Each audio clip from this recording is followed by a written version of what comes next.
मैं यही कहना चाहता हूं कि इस माननीय सदन में जब कभी भी चर्चाएं शुरू होती हैं तो सत्ता पक्ष विपक्ष सभी उसमें अपना हिस्सा लेते हैं और अंत में मुख्यमंत्री या संबंधित विभागों के मंत्री उस पर उत्तर देते हैं। आज नियम 102 के तहत कि उत्तराखंड, मेघालय, सिक्किम के तर्ज पर हिमाचल प्रदेश को भी आर्थिक पैकेज मिलना चाहिए। चर्चा शुरू हुई और चर्चा शुरू होते ही सत्ता पक्ष की ओर से श्री जगत सिंह जी ने, जो राजस्व मंत्री भी हैं, बागवानी मंत्री भी हैं, उन्होंने अपशब्दों का प्रयोग बड़े ऊंचे स्वर में शुरू कर दिया। अंततः गत्वा जो हमारे नेता प्रतिपक्ष हैं उनको उन्होंने रोका। उन्होंने कहा कि हम आपके इस प्रस्ताव का समर्थन करते हैं, पर अपने व्यवहार में तो शालीनता रखिए। उसके बावजूद भी वो ऊंचे स्वर में बोलते रहे। मुख्यमंत्री जी ने भी मध्यस्थता नहीं की, तो हमारा उस समय विपक्ष की ओर से यही बनता था कि अगर सत्ता पक्ष विपक्ष के ऊपर शब्दों का प्रहार कर रहा है तो हमें उस अवस्था में वहां पर बैठना नहीं चाहिए। हमने फैसला किया, हमने वॉकआउट कर दिया, जबकि उनके प्रस्ताव का हम समर्थन कर रहे थे। वहां से श्री सुंदर सिंह ठाकुर ने उस प्रस्ताव को अनुमोदित किया था। यहां विपक्ष की ओर से श्री रणधीर जी ने बोला, मुझे भी उस पर बोलना था।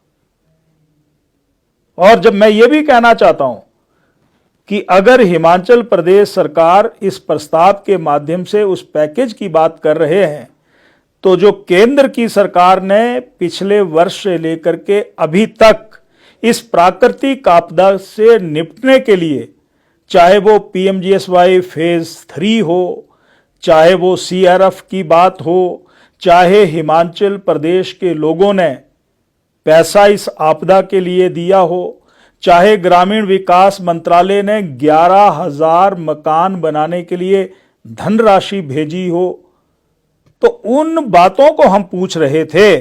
और उसमें यह भी कहा जा रहा था कि आपसे तो 150 करोड़ के लगभग राशि अनस्पेंट रही, जो प्राकृतिक आपदा के लिए भारत सरकार ने भेजी थी।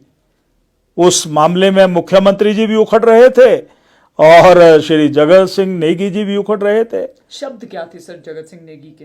शब्द मैं यही कह सकता हूं कि जो उनकी टिप्पणियां थी वो नेता प्रतिपक्ष के ऊपर प्रहार कर रहे थे।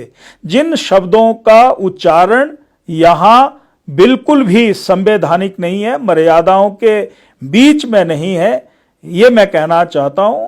और मैं तो यही कहूंगा कि इस सदन में जगत सिंह नेगी जी को क्षमा मांगनी चाहिए, ये मेरा निवेदन है।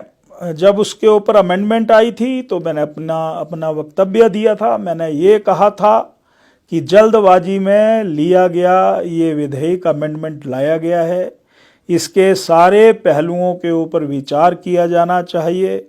और वो दल बदल के अंतर्गत बाहर नहीं हुए थे।